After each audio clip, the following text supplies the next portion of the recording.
Finally, we are making progress on the pond. My Senria and I recently met up to hang out, catch up, and get some terraforming done.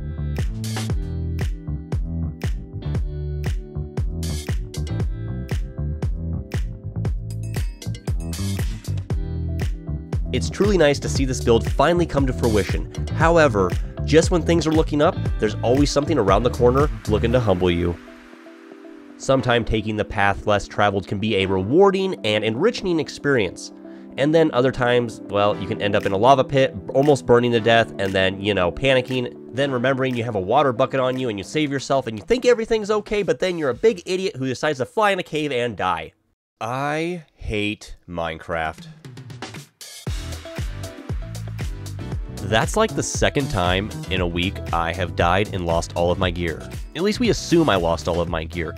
My Senria and I looked around that area for like a half hour, and since we were in the general vicinity, it had to have despawned. Oh well, I have new gear and it is better than what I was carrying before. I mean, look at this Giga Chad gear. It is amazing and I love it. The only thing I need is a little netherite, and you know what? Maybe someday I will do that on stream with you guys, but that is a future Billy problem because we have some exciting news. Our very own Cinnabuns is having a special grand opening at her base, and she has asked for a little extra Boom Boom to be added into the mix to make it special. So the Boom Boom Billy goes where the Boom Boom Billy is needed. However, there's only one technicality. I have to do redstone. Underwater. I'm so cooked. Okay, here's the area that we are working with. Now, I've played around a bit in creative, and I've found that I roughly need a 40 by 20 by 5 block high dry space to work in. I'm not gonna lie, I'm winging this a bit, so we might be able to cut some corners, we'll see. Now, I am garbage at redstone, and doing it underwater presents its own set of issues. So instead of doing this on camera, let's just will this monstrosity into fruition, and let me take you on a tour. Bro, you can like, and you can subscribe, but please don't stalk me. Anyways, let's go. So, as you can see, I have enclosed all of the redstone in glass tubes.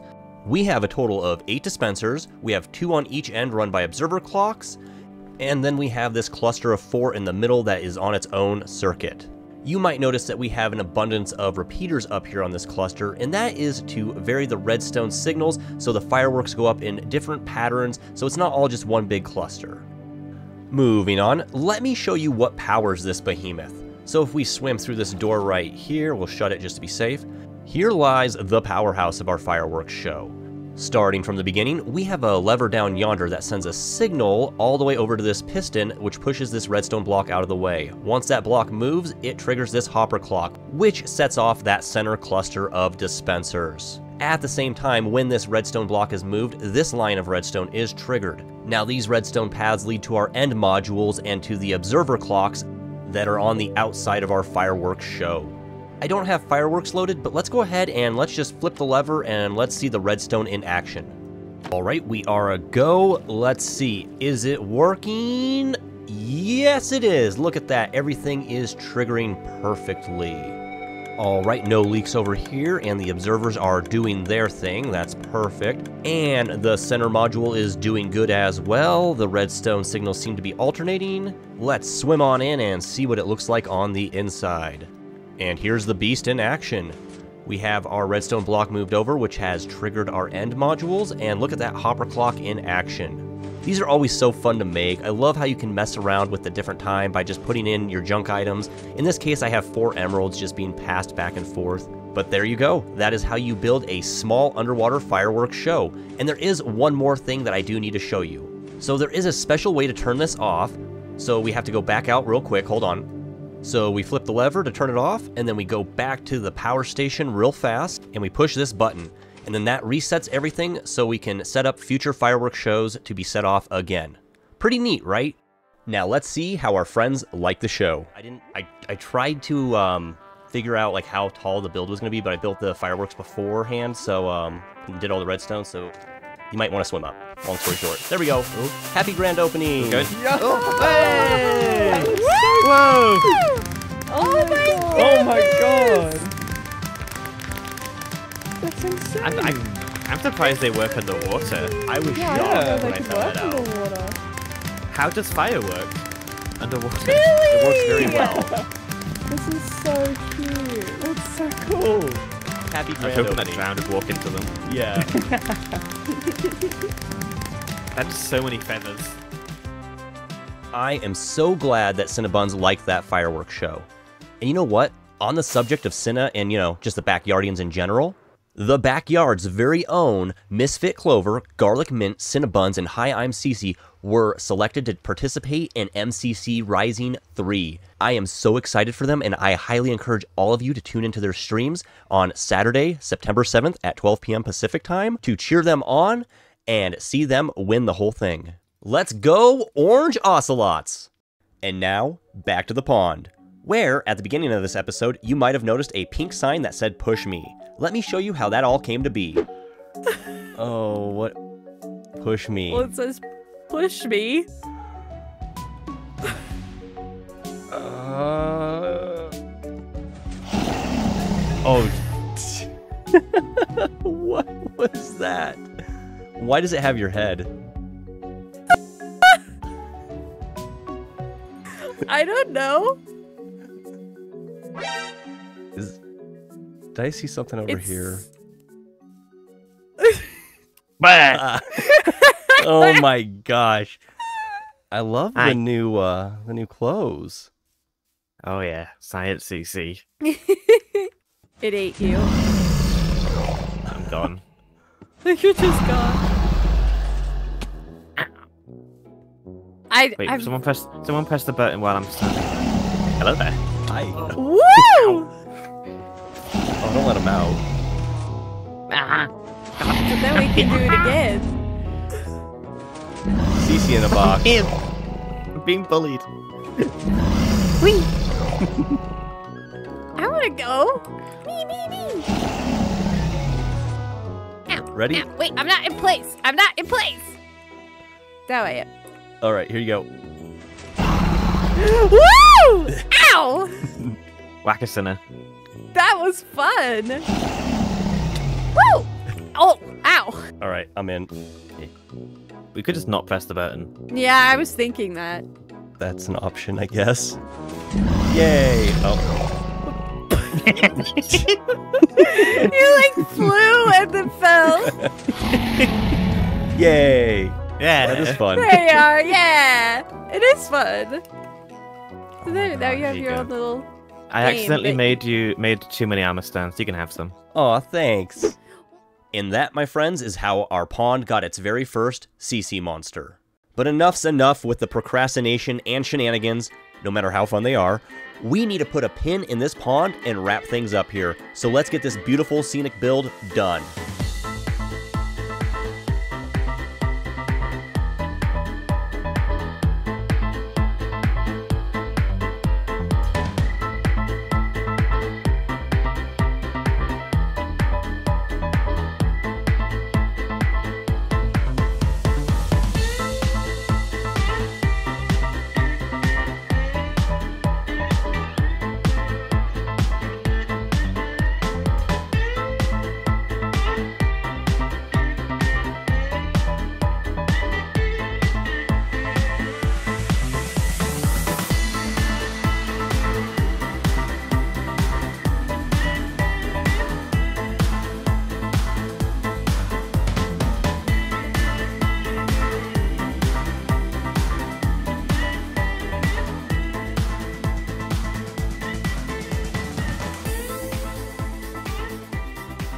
So, when I was a young lad, I was fortunate to grow up on a small farm. And on that farm, we had woods and a creek and a small pond. Now, this was the early 90s, and before internet was a common thing in the house, and we only had like 3 channels, so I would spend hours outside just letting my imagination run wild and having a blast. And that is what I tried to create with this build.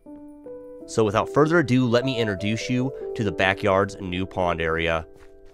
Oh my gosh, I absolutely love it. I love the trees, I love the bushes, I love the cattails, I love the color of the water and our weeping willow. I love it all. So we have some winding paths. We connected into what my son Ria was building in our previous meetup. Over here, I made a lovely bonfire area where you can make s'mores and sit around the fire with your friends and tell ghost stories and all the fun things you do around a campfire.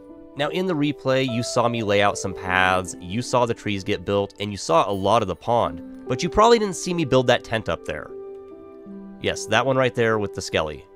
We need to do something about that. I see you. Oh, he sees me. He sees me. Why do they have OP bows? What the heck? Oh, okay. So you probably didn't see me in the you probably didn't see me in the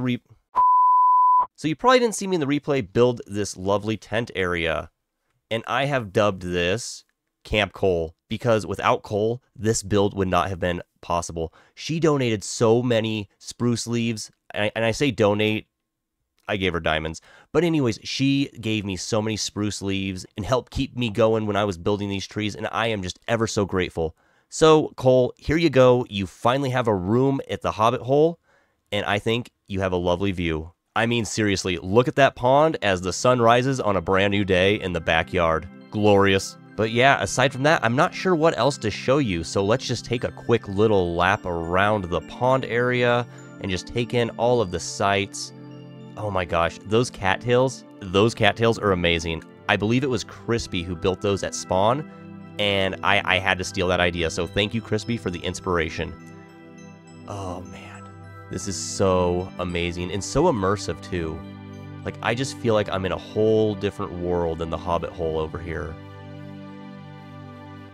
Now I'm thinking, so we have some extra space in this area.